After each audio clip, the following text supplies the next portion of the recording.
The majority of those acquisitions were talent acquisitions, which were incredibly strategic for us in that we brought a lot of our best leaders into the company through M&A. We would target companies where again, we knew talent density was super high. There was a magnetic engineering or technical leader at the company that had helped to build and scale an awesome team, usually a smaller team, but an awesome team. And that was the thesis behind most of our talent acquisitions. From Numeric, this is Incoming Statements, the podcast built for forward-thinking accounting pros. Join Anthony Alvernaz, Numeric's co-founder and chief product officer, as he talks with accounting leaders about what practices and philosophies are defining modern financial operations. So grab your coffee, throw on some headphones, and let's dive in.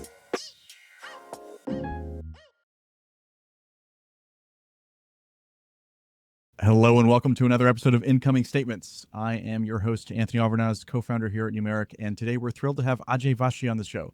Ajay is general partner at IVP and the strategic mind behind Dropbox journey to public markets. Ajay's been at the heart of a few pivotal financial strategies, a couple ambitious growth projects, and several bold acquisitions. Ajay, thanks for making the time today. Thank you for having me. Super excited to be here, Anthony. Likewise, let's jump in. So Ajay, super excited to sit down today. Appreciate the time. Would love to start with something highly open-ended, which is tell us your story. Who are you? That is an open-ended question. Indeed.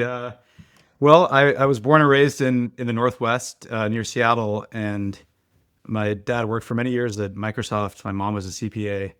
And so my origin story in many ways formed the foundation for me ultimately becoming a tech CFO and then investing in companies like Numeric. So there's probably lots to unpack there over the course of our conversation. But after growing up near Seattle, I went to college out in New York and I worked at Morgan Stanley. That was my first job out of undergrad, and spent a few years as an analyst in the investment banking division.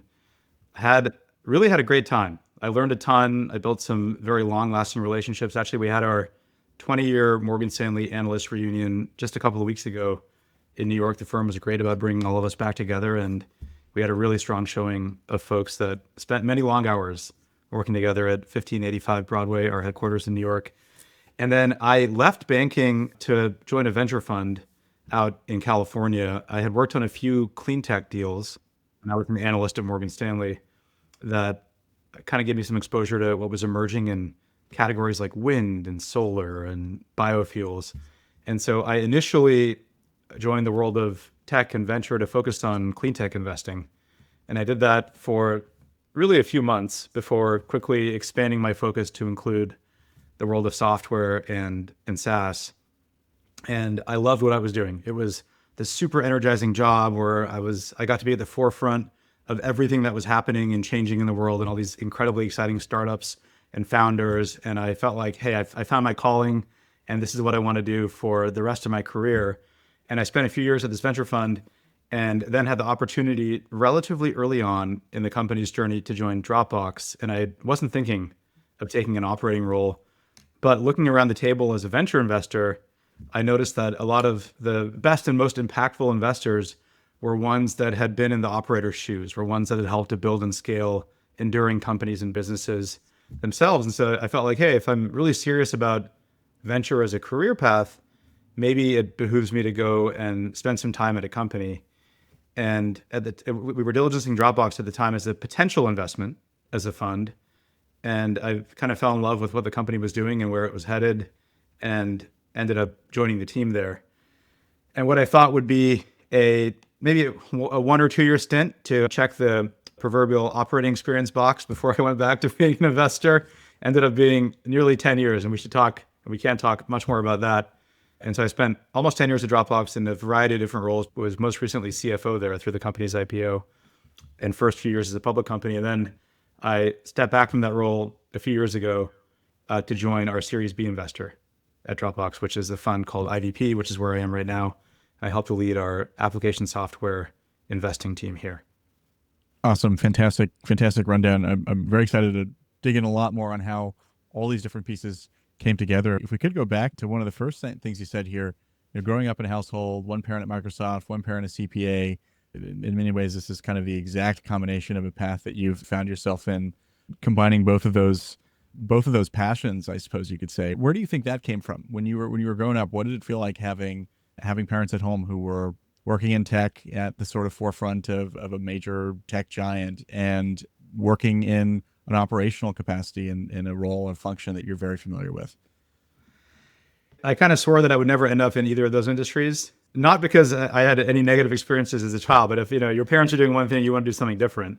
It was more along those lines. And you have to remember this was a little while ago now. This was like pre a lot of the platform shifts that we've lived and breathed through as a world over the past few decades. So it was before the rise of the internet. It was before the mobile computing platform shift. It was certainly well before the shift that we're living through today with AI.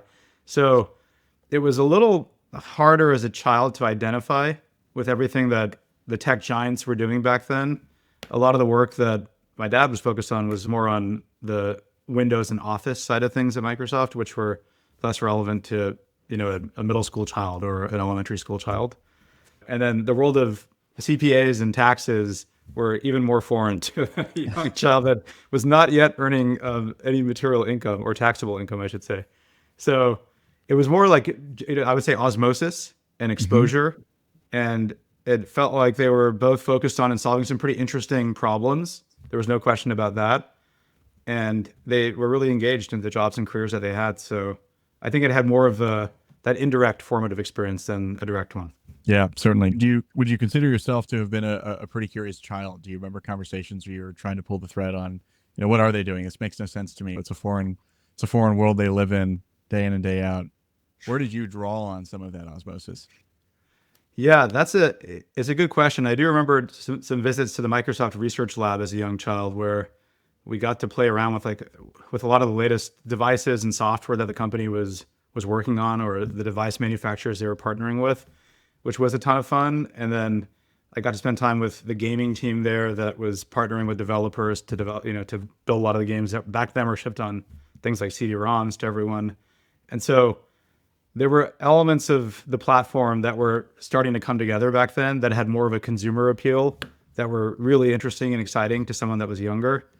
And then I would say, like, on the finance side of things, I was more analytical and more of a numbers person from relatively early on. And so that element of everything in the world of tax was kind of naturally interesting. Those two experiences did lead me, my first internship before I joined Morgan Stanley, before I kind of launched my career in earnest. My first internship was at a tech startup in Seattle that was a mobile game developer.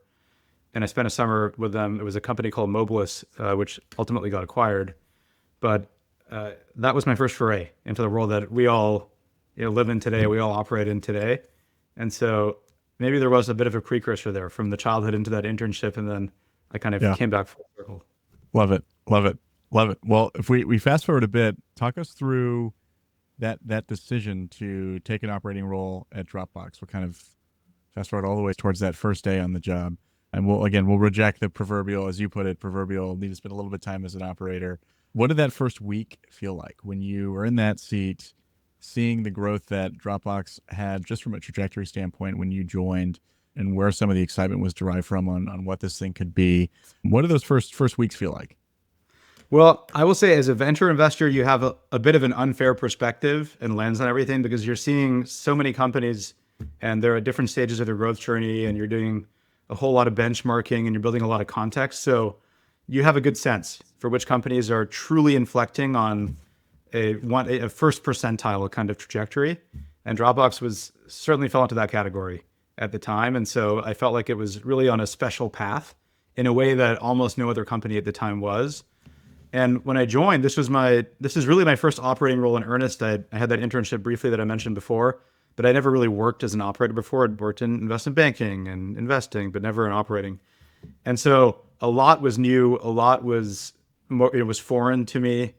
The pace at which we were operating was completely I would call it a breakneck, pace, where we were all trying to do many different things, and we would get to the office at 9 or 10 in the morning, and as you know, in your role as an operator and a founder today, leave at midnight or well beyond midnight many days as well.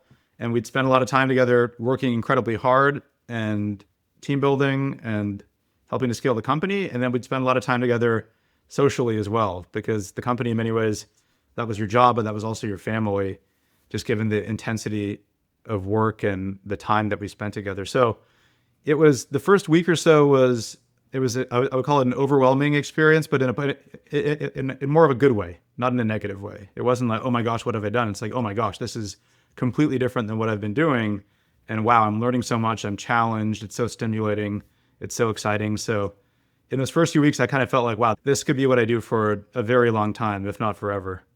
So some formative sort of cultural norms on the ground there. It sounds like. How did that influence how, as your journey into becoming the CFO at Dropbox? How did that influence how you thought about building teams and just generally keeping pace and tone in the office of the CFO? Yeah, that's a good question. So my first role, just to provide some context, at Dropbox was not formally the CFO role. We had a very small finance organization when I joined, really 2 or 3 folks on the team. And my first role and mandate was to help build and scale that organization. So it was more of an early head of finance role at the company. And it was instrumental in me building the context I did to ultimately step into the CFO role, because I got to help us build and scale the accounting function, and then move on and build and scale the FP&A function, and tax and treasury and real estate and workplace services, and ultimately corp dev. So I got to touch every part of the finance organization and help us really get those sub functions up and running.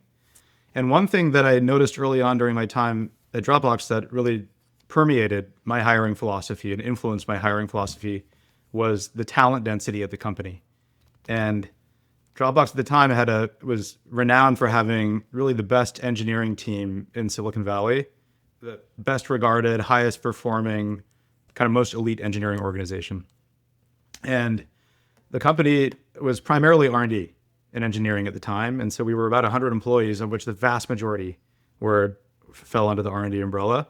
And so because the talent density there was so high, that influenced how Dropbox made its first hires in other functions, like with me in finance and biz ops and sales and marketing and many other parts of the organization. And for us, maintaining that talent density was a really important principle. We felt the pressure to do that, and we saw the importance of doing that. There were really 2 reasons. And so as I built up each function under the finance umbrella, that focus on talent density was really paramount to me as a leader. Where do you feel like that, or rather, how do you feel like that funneled into the just evaluation of candidates, and how you made that sort of mutual assessment of fit as part of some of that philosophical resolve? I would say it happened a few different ways. One is you got a sense for the caliber of people around you and the type of team that you were expected to build. There was a certain bar that you honed over time. And so you got you had to quickly become a really strong judge of talent, or you wouldn't really survive in an environment like that. So part of it was survivalist on that dimension. Then the company was great early on about finding systematic ways to scale culture. And our co-founders, back when I joined, like I'm sure you and Parker and the team do at Numeric, I spent time interviewing every single candidate that we hired, every single person that we hired, because we were at a scale where we could still afford to do that. One of our co-founders, Arash Ferdowsi, who was our co-founder and CTO for many years, did that until we got to many, many hundreds of employees. I think close to 1,000 employees. He was still interviewing every new hire at the company and ensuring that they fit, his mold of what the bar was at Dropbox. And that allowed us, I think it was a combination of the two, of hiring managers being held to a really high standard on talent, and then folks like Arash and people that were close to him that could substitute in for him when needed, ensuring that culturally and from a talent perspective, they felt like we were checking the right boxes too. So it ended up scaling again to about 1,000 people for us, 1,000 employees. Beyond that, you just have to become even more programmatic and systematic about how you manage hiring. And I think you kind of lose a little bit of that as you get larger and larger. Your ability to hold on to that kind of talent density naturally, it just happens. It's a bit of the law of large numbers phenomenon as it relates to people and talent. But until then, it worked really well for us.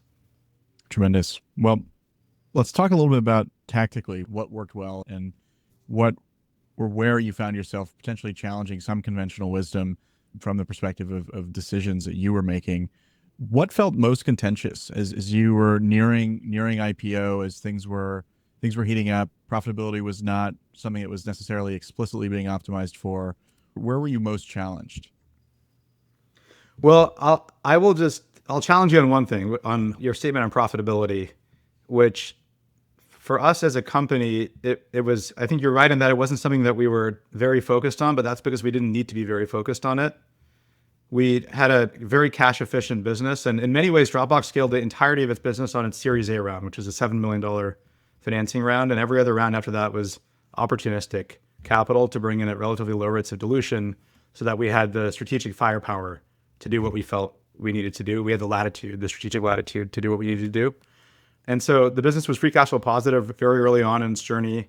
There were moments in time that we moved the dial and brought the business to free cash flow negative and really ramped up CapEx.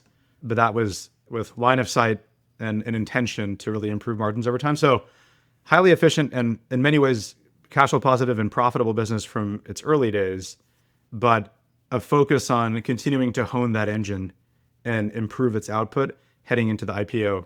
I'll give you a couple of interesting anecdotes and stories, maybe of the way that we, as a finance organization, were really focused on impact and how we could help to inflect and shape the business and change its trajectory. So there was a big project that we launched in conjunction with our infrastructure team, and we called it, at the time, Magic Pocket. And it was an effort to migrate off of the public cloud onto our own infrastructure. So off of Amazon Web Services, which was a great partner to us in the early days, and we really couldn't have started the company and gotten it to scale without a public cloud provider like that. But to migrate off of Amazon Web Services to our own internal custom-built infrastructure for a few different reasons. There was a strategic rationale just around controlling our own destiny as a file sync and share company, a cloud storage provider. Is really important that we own what was core to our DNA, which was how we store and serve our customers' information, our user information. And so there was that strategic rationale. There was a performance rationale as well, just so we could fine tune both the software and hardware elements of our stack to better serve our customers. So if you're sitting in Korea and you want to play a video that's stored on Dropbox, it doesn't take 25 seconds to buffer. It takes a few milliseconds to buffer. And so that was an important reason. And then finally, from a finance perspective, and this was our contribution to the project, there was the economic rationale to this migration.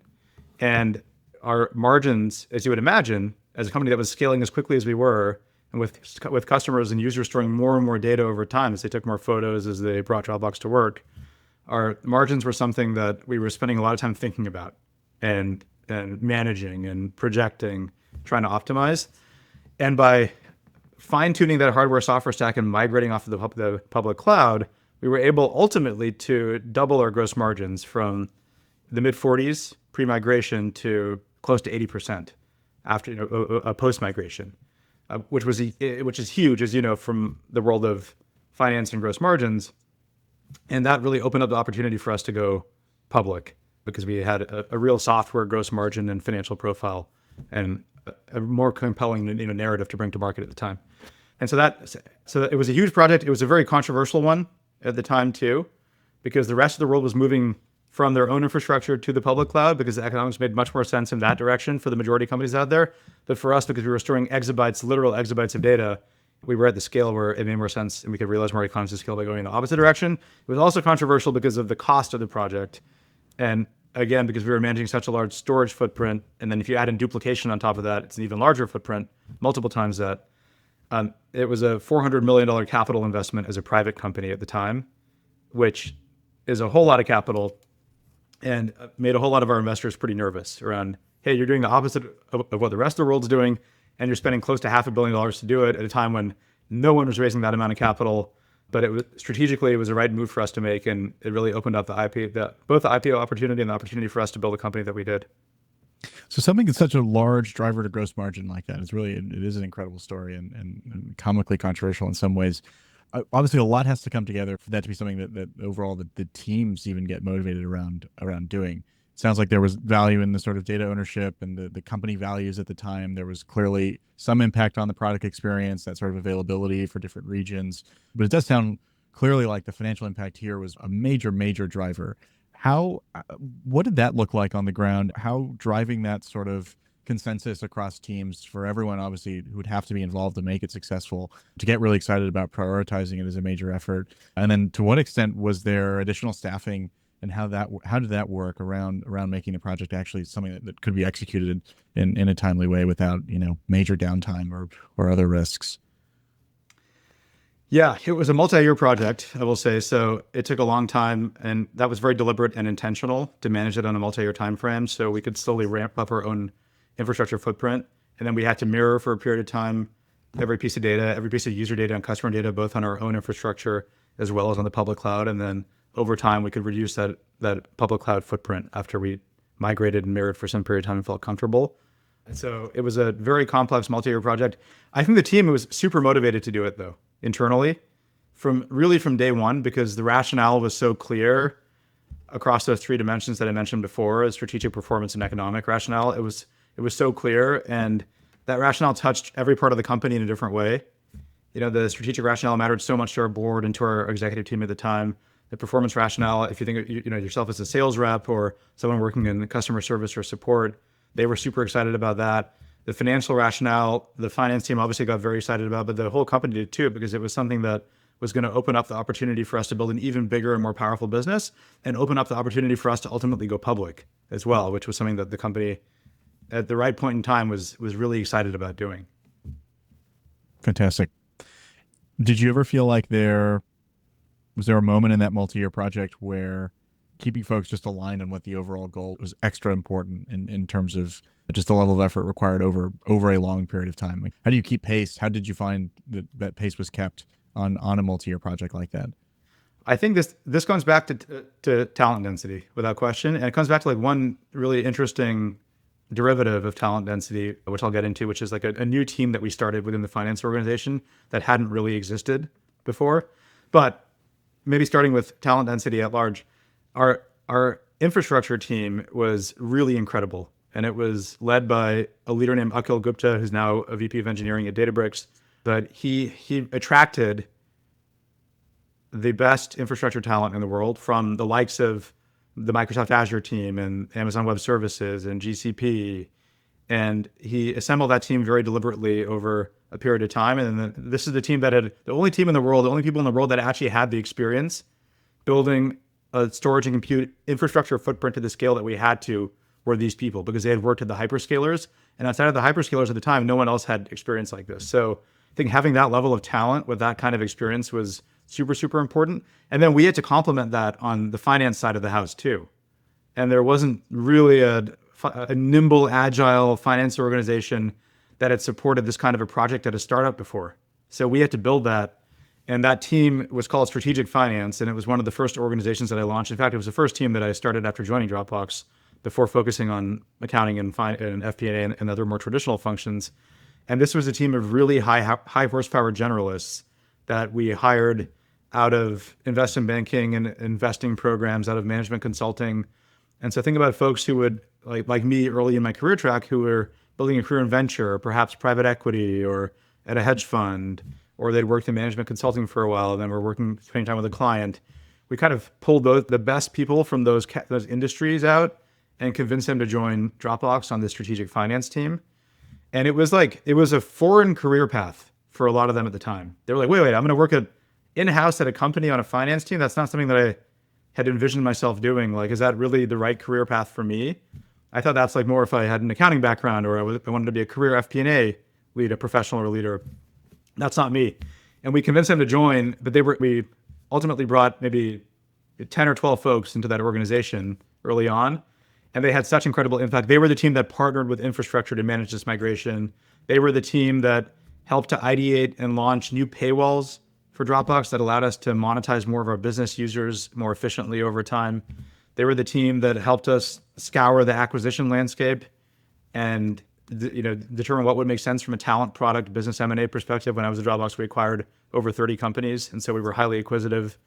They were the team ultimately many years later that helped lead us over the threshold of GAAP profitability. So it was a really powerful organization, and it was, again, in the spirit of us talking about talent density earlier, it was a team that could really hold its weight against any other part of the organization at Dropbox. Which I'm sure are very crucial for folks who have to be tasked with partnering with everyone across every team. So totally makes sense. Certainly resonates with how we think about building just groups of people who you're really excited to work with, no matter the function, and keeping that true across the org. I was going to jump in and just say one thing. I'll make a quick plug, which is that strategic finance alumni group has gone off to do incredible things, and they're really amazing leaders out there in the world of tech and finance more broadly today. But we are close to having our first strategic finance alumnus take their company public as CFO. And so one of our other portfolio companies here at IVP, we're very proud investors in Numeric, but we're also proud investors in Figma. And that was the first investment that I worked on after joining the firm back in 2021. And Figma announced that they had filed to go public, and they're hoping to get out at some point here. But the CFO at Figma, Praveer, was one of the first hires into the strategic finance organization at Dropbox. So we're starting to see that alumni group, to our conversation on talent density, now start to go off and lead their own companies and take those companies public, which is it's so inspiring to see. Certainly. Yeah, definitely some foundational principles, I'm sure, on that team that maybe on another episode we'll have to get further into and bring Praveer into the conversation as well. I'd love to get more of that perspective. When you think about just some of the other aspects of what you worked on at Dropbox, you mentioned a couple of times notion of corp dev acquisitions. Talk me through, how did that philosophy unfold? How did you think about the approach? 30 plus companies, pretty large number. Where were some of the more complex strategic bets? That is a great question. So the majority of those acquisitions were talent acquisitions, which were incredibly strategic for us in that we brought a lot of our best leaders into the company through M&A. We would target companies where again, we knew talent density was super high. There was a magnetic engineering or technical leader at the company that had helped to build and scale an awesome team, usually a smaller team, but an awesome team. And that was the thesis behind most of our talent acquisitions. And then from a product perspective, there was sometimes a product gap that we were looking to fill. There was a new category that we were looking to extend into, and where perhaps we wanted a head start by making the right product acquisition. I think we learned the hard way on a few of those that it's more difficult than you might anticipate to truly integrate a new product into a larger platform that you built. And then on the business front, there were some natural adjacencies. If you think about Dropbox, it's the home for the world's information, most important content and information. And there are many actions that users and customers want to take with that information. And so the more we can help them with that, with the workflow around the content they're storing and sharing with Dropbox, the more valuable the platform becomes, the more we can do for our users and customers. And that was the thesis behind some of the business acquisitions that we made. Post-IPO, one of the deals that I helped us with and companies we acquired is a company called HelloSign. It was a competitor to DocuSign, focused a little bit more on the SMB market, which is where more of the business footprint was at Dropbox. But it was something that we could turn on for all of our users really instantly and integrate into the platform. And so that was the thesis behind some of the business acquisitions that we made as a company. I've heard you describe yourself as a growth-oriented CFO, and certainly this concept of looking at adjacencies you can expand into, getting head starts. A lot of the corp dev acquisition angle feels very much in that camp. Where else does that growth-minded CFO concept come into play most? How do you kind of characterize that philosophically for how you steer the ship at Dropbox? That's a good question. Most of my time was spent on growth-oriented projects. That's naturally where I derived the most energy and where I tried to focus the organization. I'd probably caveat that now upon reflection and say it was more of an impact orientation than it was necessarily only a growth orientation. Growth, like business growth orientation, it was a business impact orientation. Like now, growth mindset and a learning mindset and ensuring that the organization was scaling in the right way and that our leaders had access to the right level of talent development and coaching. All that growth is really important, but maybe just focusing on business growth and business impact, it was really an business impact orientation. And to answer your question, we would set a goal as a company, as a finance team every year to ideate and launch one project that would have a meaningful impact on the company's trajectory, that would inflect Dropbox's trajectory.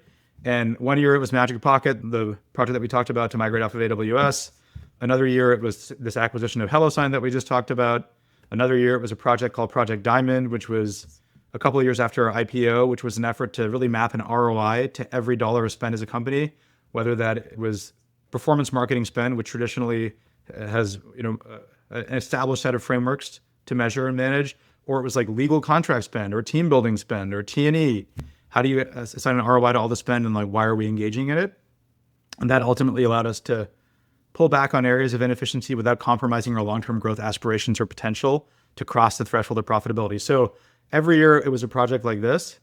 And then in parallel with the impact orientation projects as part of our philosophy as a finance organization, every year was also a focus on continuous improvement and automation.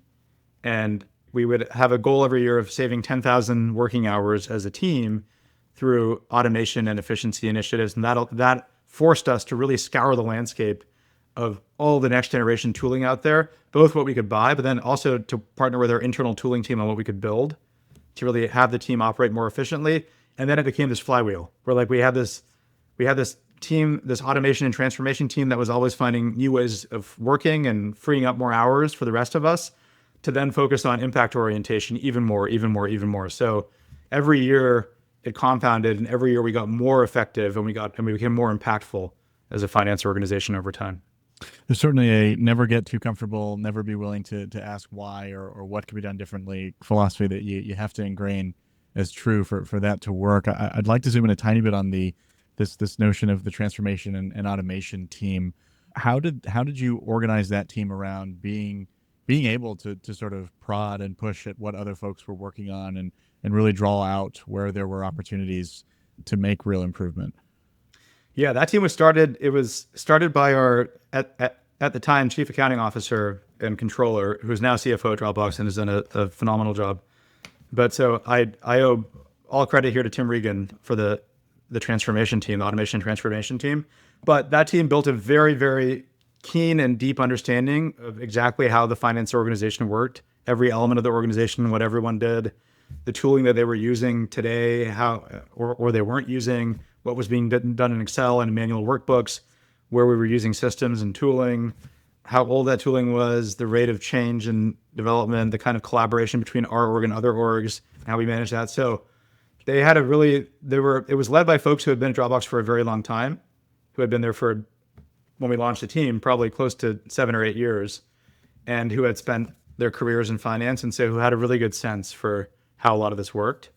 And for them, it was this super energizing project and team to manage on an ongoing basis, because it was a departure from the normal and from the traditional career path that they were on, to focus on something that, again, there was really no other team that we could find in the Valley that was focused on this in the same way. So it was a totally novel exercise. And then what began as what we thought would be like kind of a one-time consulting project for this team to figure out what we could improve became this exercise in continuous improvement, where we never really stopped. And go ahead. No. I just want to interject and continuous improvement obviously implies not all efforts succeed. There are plenty of failures and fast learning. Curious how, to what extent, if at all, there was any challenge with how to balance that really open willingness to failure and improvement with other aspects of the finance and accounting function, where accuracy, precision, worth going the extra mile to not have a failure is more the mode to think about or operate in. Or do you challenge that entirely and kind of think about that fast failure as something that should be endemic across the entire org? That is a great question. We set up, so I'll answer that 2 ways. One, how we manage that in the finance organization, and 2, how that was informed by our culture as a company. Maybe I'll start with the first, though, which is, as a finance organization, we had 2 core operating principles that I set. One was this principle of continuous improvement. The second was this principle of strategic disruption, which kind of correlates to that impact orientation I was talking before. And we'd have an award every quarter, the Continuous Improvement Award and the Strategic Disruption Award. And we had teams, we had multiple projects that were running after each every quarter, and teams were just clamoring and working overtime just to make sure that, to see if they could win the award. Create the competition. Exactly. It was something, relatively, it was like an Amazon gift card or something relatively basic, but it was more the pride of helping to move the organization forward in a really meaningful way that mattered to people. And then, as you said, the competition as well. So we had a lot of projects that didn't really move the needle and didn't have impact, and we had a lot that did, and we celebrated the ones that did, and we celebrated the pipeline of projects that was always out there in development and production. So I think people quickly got accustomed to this idea that they should swing big, and it doesn't matter if that project doesn't quite cross the threshold and hurdle of going live and having a real impact, because next quarter's rolling around and you have this pipeline of the next 10 things you're going to work on, and one of them is going to hit over time. That's my answer for us as a finance organization. Now, that was informed by our culture as a company, where we made a lot of product bets early on, and some of them panned out, some of them didn't. And it was a culture of building and failing and learning from your mistakes and moving on and doing the next thing. In fact, I remember this vividly, this conversation. It wasn't long after I joined. I joined when we were closing our Series B, and we followed up our Series B with an employee tender to offer employees some liquidity. And in that tender, we brought in Fidelity, T. Rowe Price, Morgan Stanley Investment Management, Wellington, and a couple of hedge funds into that tender offer. And one of the legendary public market investors that came in as part of that mutual fund cohort was someone named Will Danoff, who's still a very active investor at Fidelity. And part of the investment thesis or the pitch that we had when he came into the tender was around this multi-product strategy. And we were just acquiring this company called Mailbox to get into email. And we were launching a photo sharing app called Carousel, so you could share all the photos that you had stored on Dropbox. And it was going to be this multi-app strategy where like the core Dropbox app was front and center, but then we had built this constellation of tools around it. Well, we ended up sunsetting Mailbox. We ended up sunsetting Carousel because we weren't seeing the right level of product engagement for us to continue funding these initiatives, and a handful of other bets that we had made. And I remember like having to call Will Danoff, and I was so nervous. I was like, oh my God, I'm going to call this like legendary public market investor who ultimately would like be the one anchoring our IPO if we go public, and tell him that the whole pitch that we gave him was bogus and we're sunsetting 90% of the products that we were talking about. And so I remember getting on the phone. I was like, Will, like, hey, just wanted to update you. Like, you're going to see this in the news. Like, we're sunsetting Carousel, we're sunsetting Mailbox, we're sunsetting XYZ. And he was like, And he goes, okay, what's next?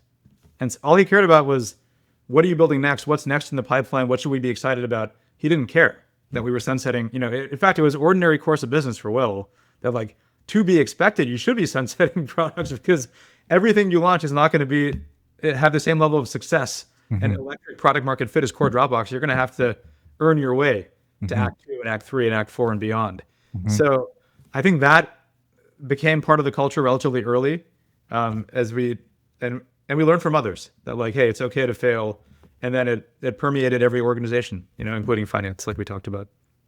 We can't have a conversation here without switching gears a little bit into your Maslow's hierarchy of CFO needs, breaking some of these financial dogmas. I feel like some might consider it a bit unconventional, and we're sort of, at least from my perspective, we're kind of in an Act 2 in your hierarchy here of platform expansion, new products, and when to say no in this context to new products or sunset them. But can you give us a little overview on that philosophy, what that all means, and we'll dig in a bit there. Yes. So the Maslow's hierarchy of needs for growth stage CFOs is something that I shared with my former colleague, Michael Miao, also ex-Dropbox Stratfin, joined me at IVP, and now he's CFO at Glean.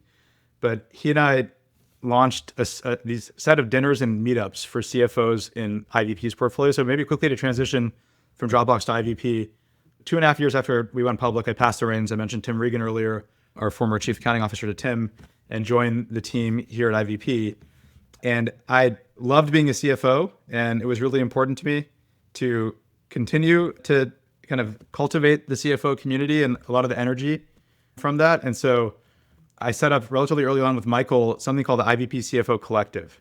And it was a community for kind of pre-IPO private growth stage CFOs. It's what I kind of wish I had when I was CFO at Dropbox. I stepped into the role for the first time. I was a first-time CFO, a relatively young one, hadn't done the job before. I could have really benefited from having a network of folks who were on the same journey as me and a few steps ahead of me as well to learn from. And so that was the impetus behind pulling together the CFO Collective. At one of our first dinners for the CFO Collective, we walked through this concept, the set of advice for all the CFOs in our portfolio called the Maslow's hierarchy for growth stage CFOs. And it's a multi-part pyramid like Maslow's hierarchy. We can probably share the graphic with folks that will be tuning in to listen and watch here. But at the bottom of the pyramid is this concept of runway for a growth stage CFO. The number one priority needs to be runway. Without runway, there's really no future. You can't fund your business. And understanding and managing cash runway is one of the most important responsibilities of a CFO at the growth stage. So that forms kind of the basis of the pyramid. And then runway allows you to invest to structure a durable core business. That's the next stage, or the next layer of the pyramid, rather. A durable core. So one that you can continue to efficiently scale. And this is where I would say most companies at the growth stage are focused. They have a reasonable amount of runway. They've been successful at fundraising. They found product market fit. They're starting to scale things up, but they're focused on structuring a durable core business. They're burning a lot of cash. They're still building out the capital intensive go-to-market organization. AEs aren't quite ramped up. So you're in burn mode and you're trying to get to a repeatable, scalable place. That's like the second layer of the pyramid. And then the third is premise on runway allowing you to invest in what's next. So as we've kind of talked about today, the best companies are the ones that are really focused on resourcing and managing accountability against a needle moving act two.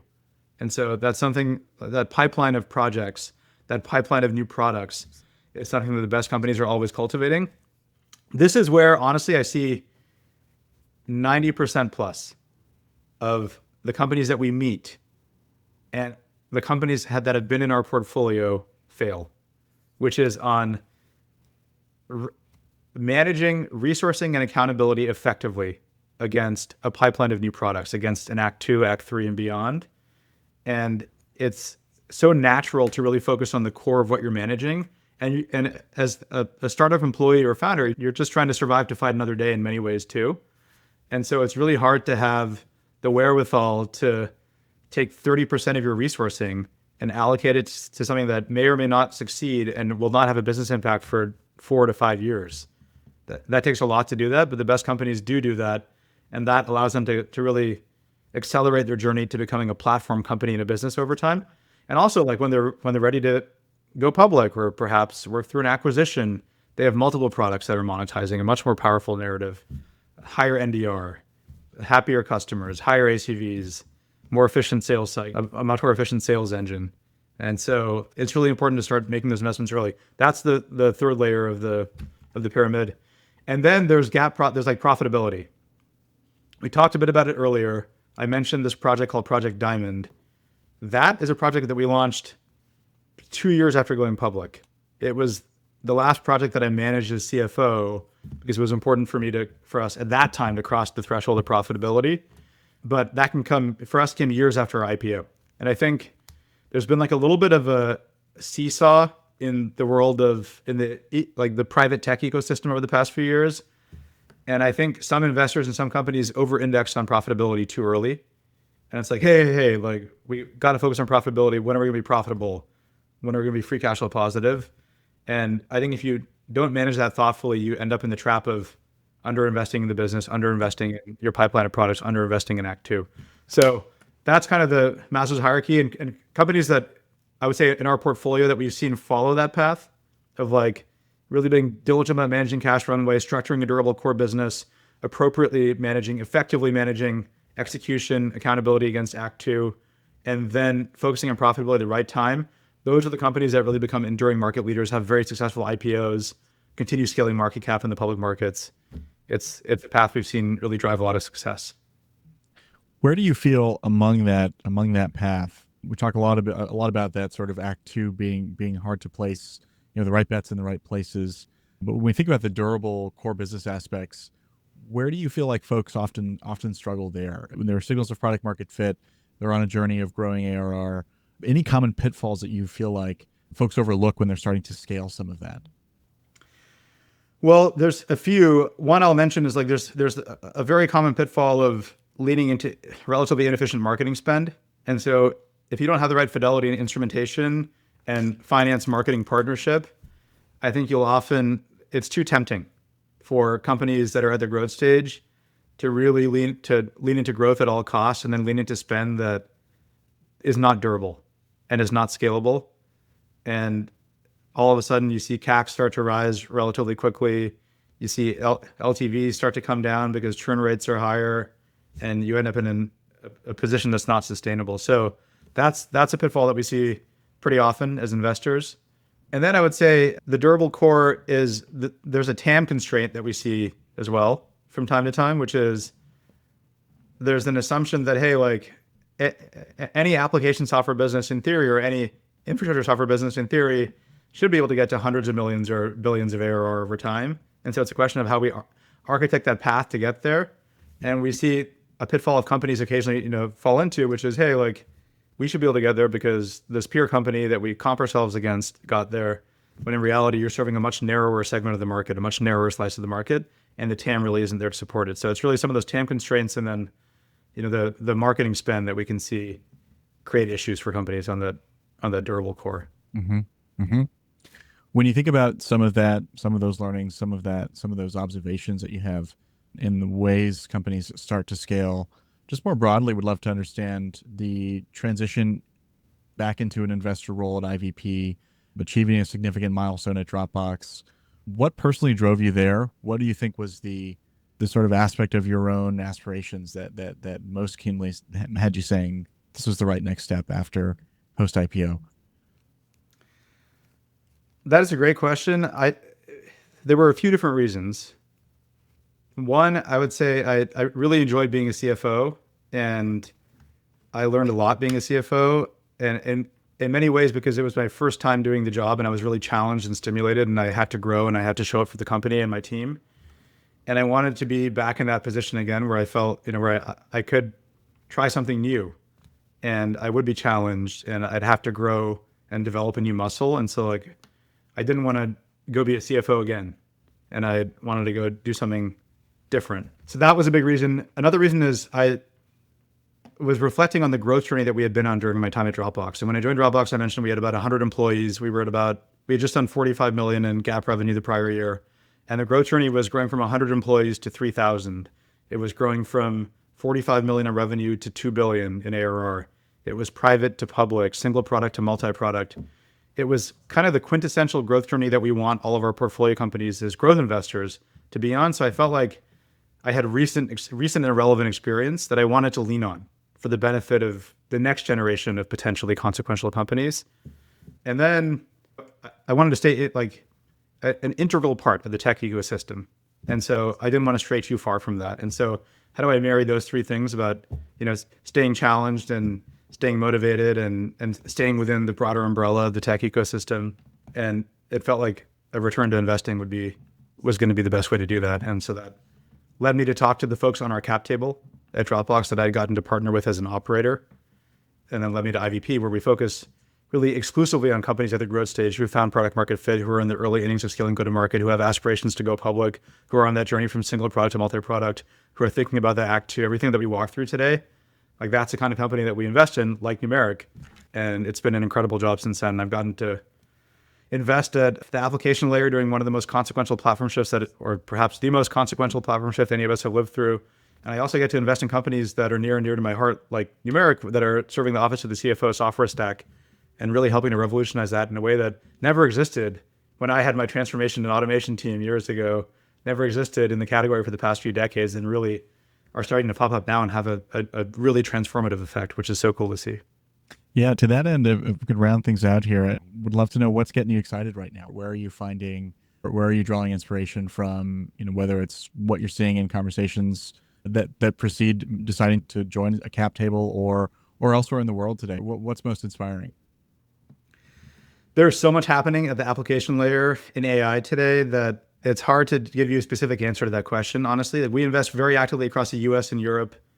We invest across 5 different categories as a fund. I spend most of my time on the application side. We do application, infra, consumer, fintech, digital health, and we're seeing really exciting opportunities across all 5 of those categories. The most recent investment that I made that we announced was our investment in Numeric. Before that, we invested in a company called Pigment, another deal that I led. That's a company that's revolutionizing planning software, and kind of a parallel to what Numeric does for accounting, Pigment is doing for FP&A in many ways. And so I spent a lot of time looking at companies across the office of the CFO software stack. But then there are categories now that we all see, like coding and customer support and search, whether it's consumer search or enterprise search, that are being disrupted in a really transformative way by AI. And so we look at a lot of those categories as well. We've invested across many of those too. So everything we look at and see on a weekly basis now in this job is really exciting and really inspiring. Amazing conversation today, Ajay. Really appreciate the time. For folks eager to connect further or follow your journey, generally learn more about you and IVP, what's the best way for them to do that? They can visit our website, and we have many ways to reach out to the team over there. All of our contact information is there as well. And if you're an aspiring founder or a founder well on their way to building the next iconic company, we'd love to chat with you as well. So please reach out. Fantastic. Thank you so much. Thank you. You've been listening to Incoming Statements, a production of Numeric. To learn how AI and automation are eliminating the manual burdens holding your accounting team back, visit numeric.io. Join us next time to hear from more top accounting voices on the challenges they're facing and where they see the industry heading.